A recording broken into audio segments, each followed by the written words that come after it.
घूमते हैं, मस्जिद आते हैं तो लोग इनको बेवकूफ समझते हैं। ये कितने बड़े अक्लमंद हैं। मैं इनकी एक मिसाल, एक नमूना आपकी खिदमत में पेश करने के लिए जा रहा हूं। रमजान का महीना था, तबलीग वाले मस्जिद में आए तो मस्जिद कमेटी ने कहा कि मस्जिद में दाखिल नहीं हो सकते, पहले मुनाजरा करना होगा। तो अमीर साहब ने कहा कि हम तो मुनाजरा जानते नहीं हैं, क्या मुनाजरा कराना चाहते हैं आप लोग? कहा ये साबित करना होगा कि तरावी 8 रकात है या 20 रकात। तो अमीर साहब भी बड़े मंतकी थे, मंतिक से फंसा लिया, वो लोग फलसफे से निकल नहीं सके। अमीर साहब ने कहा कि देखिए भाई, जो लोग 8 रकात तरावी पढ़ते हैं वो बहुत कम पढ़ते हैं, और जो लोग 20 रकात तरावी पढ़ते हैं वो बहुत ज्यादा पढ़ लेते हैं, मगर पढ़ते जरूर है। जो कम पढ़ रहे हैं वो भी पढ़ रहे हैं, जो ज्यादा पढ़ रहे हैं वो भी पढ़ रहे हैं। हम तो इन लोगों के लिए नहीं आए, हम तो उनको पकड़ने के लिए आए हैं जो ये भी नहीं पढ़ते वो भी नहीं। लाल कुआं है दिल्ली में, लाल कुआं मस्जिद है, आज भी मौजूद है। उसमें जो इमाम था वो बरेली इमाम था, बहुत खूबसूरत आवाज का मालिक था, कुरान बहुत अच्छा पढ़ता था। बरेली इमाम, हाफिज कुरान, बहुत खूबसूरत आवाज का मालिक। उनके पीछे नमाज पढ़ने के लिए कौन आए? हजरत नानोतवी दिखाने के लिए जा रहा है। आज मनार मदनी साहब दामद बरकत जमीयत के प्लेटफॉर्म से सारे मसलक को एक जगह इकट्ठा करना चाहते हैं, सारे धर्म के लोगों को एक जगह इकट्ठा करना चाहते हैं। ये मिशन हजरत नानोतवी रहमतुल्लाह अलैह का। बरेलवी इमाम नमाज पढ़ा रहे हैं, पीछे हजरत नानोतवी नमाज पढ़ रहे हैं। जैसे ही इमाम ने सलाम किया तो जमीन के नीचे, पैर के नीचे से जमीन निकल गई। कहा कि नानोतवी मेरे पीछे नमाज पढ़ रहे, मैं इनको रात दिन काफिर कहता था, पैर पर गिर गया। हजरत आपके अखलाक ने मुझको तौबा करने पर मजबूर कर दिया, आज के बाद आपको कभी काफिर नहीं कहूंगा। आप देखेंगे कुछ लोग नमाज पढ़ते हैं, जोर से आमीन कहते हैं, कुछ लोग आहिस्ता से आमीन कहते हैं। अभी ये मुल्क आजाद नहीं हुआ, कांधला में एक केस चला, मार्च नाम का अंग्रेज है, उसके दौर का ये किस्सा। एक नौजवान ने जोर से आमीन कहा, दूसरे ने आहिस्ता से आमीन कहा, सलाम के बाद दोनों टकरा गए। इसने उसको घूसा मारा, इसने उसको घूसा मारा, इसकी तरफदारी में 10 लोग खड़े, इसकी तरफदारी में 10 लोग खड़े गए। मसलक के नाम पर 2 मुसलमान लहू लहान हो गए। केस आ गया अंग्रेज की अदालत में। मार्च नाम का अंग्रेज है, इस्लाम का तमाशा करने वाले, 2 मसलक के नाम पर लड़ने वाले, जोर से आमीन कहने वाले, आहिस्ता से आमीन कहने वाले का मुकदमा आया। इन मुसलमानों की आबरू को दांव पर लगाते हुए मार्च ने कहा कि भाई क्या मसला? 5 मिनट तक तो अंग्रेज को पता ही नहीं चला कि आमीन मकान का नाम है, दुकान का नाम है, जमीन का नाम है, जायदाद का नाम है, किसका नाम।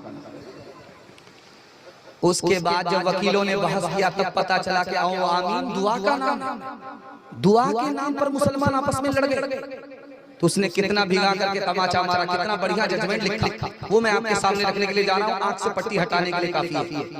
उसने लिखा कि आमीन की 3 किस्में, एक आहिस्ता से आमीन कहना, ये भी सही है, हदीस से साबित है। एक है जोर से आमीन कहना, ये भी हदीस से साबित है।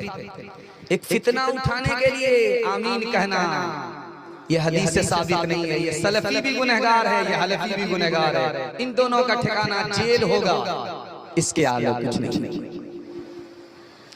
एक बात सुनिएगा गौर से, कुछ याद रहे इसको, लेकिन याद करके ले जाइए।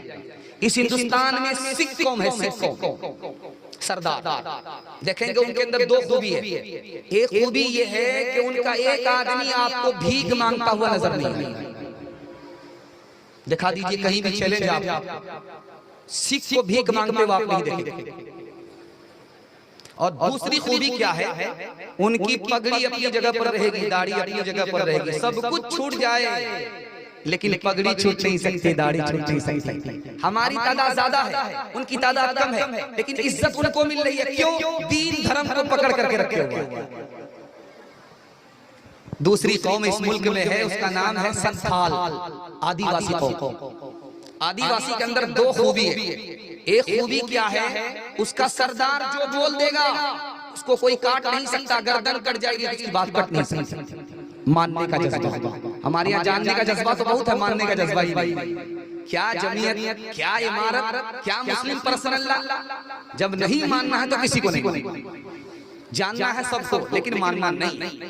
मानने का जज्बा अगर आपको देखना है, आदिवासी में देखिए, उसका सरदार जो बोल देगा उसको कोई काट नहीं सकता, गर्दन कट जाएगी। और हमारे यहाँ तो मुहर्रम में ढोल बजता, उसके यहाँ डिग्गी होती है, डिग्गी। जब कोई मुसीबत होती है तो एक संताल खड़ा होकर के डिग्गी बजाता, तो जहां जहां संताल के कान में आवाज पहुंचेगी सब हिफाजत में, मुसीबत में खड़ा हो जाएगा दूसरे की। लेकिन यहाँ मुसलमान अपने भाई को तड़पता हुआ देख रहा है, उसकी मुसीबत में उसका साथ देने के लिए तैयार है। तीसरी बात आपके सामने रखने के लिए जा रहा हूं, इस हिंदुस्तान में मड़वाड़ी कौम है। मड़वाड़ी के अंदर दो खूबी है। एक खूबी क्या है, उसके यहाँ जो भी नीचे गिरेगा सब लोग मिलकर के उसको संभालेंगे, सब लोग मिलकर के उसको संभालेंगे। 100 मरतबा गिरेगा, 100 मरतबा संभालेंगे, लेकिन उसको अकेला नहीं छोड़ेंगे, उसकी मदद करेंगे। और हमारी कौम का हाल क्या है, जो नीचे गिर रहा है उसको गाली देंगे, ताना मारेंगे, जो ऊपर जा रहा है उसकी टांग खींच करके बराबर करेंगे, बेटा इतनी जल्दी ऊपर जाने की जरूरत नहीं, बराबर। दूसरी खूबी मड़वाड़ी में यह है कि उसका केस अदालत में जाता ही नहीं।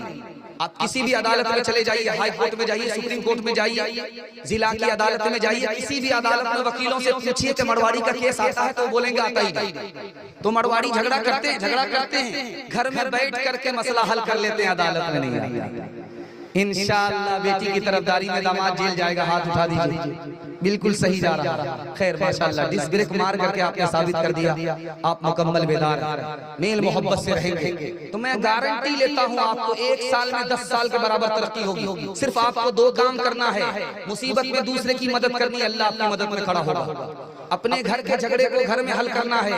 आपकी मिसाल सुपर फास्ट ट्रेन की होगी, कदम कदम पर उसको रुकना नहीं पड़ेगा, जल्दी से मंजिल पर पहुंच जाएगी। इंशाअल्लाह मोहब्बत से जिएंगे, मोहब्बत से मरेंगे, हाथ उठा दीजिए इंशाअल्लाह। शर्म न हमको आ सकी देख अपने अमाल, कभी तो इतना सोचता, कभी तो इतना सोचता, काहे हुआ ज़वाल, काहे हुआ ज़वाल, जब से भूला मुसलमान इस्लामी तालीम, उसको दहशत गर्दी, उसको दहशत गर्दी, करते सब तस्लीम, करते सब तस्लीम। भूल गया मुस्लिम कहीं नबी करीम की राह, मंजिल की चाहत गई, मंजिल की चाहत गई, रसते हुए गुनाह, रसते हुए गुनाह।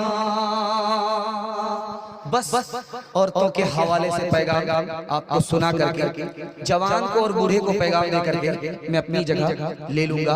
आप लोग वहां तक मेरा साथ देंगे, दोनों हाथ उठा दीजिए इंशाअल्लाह।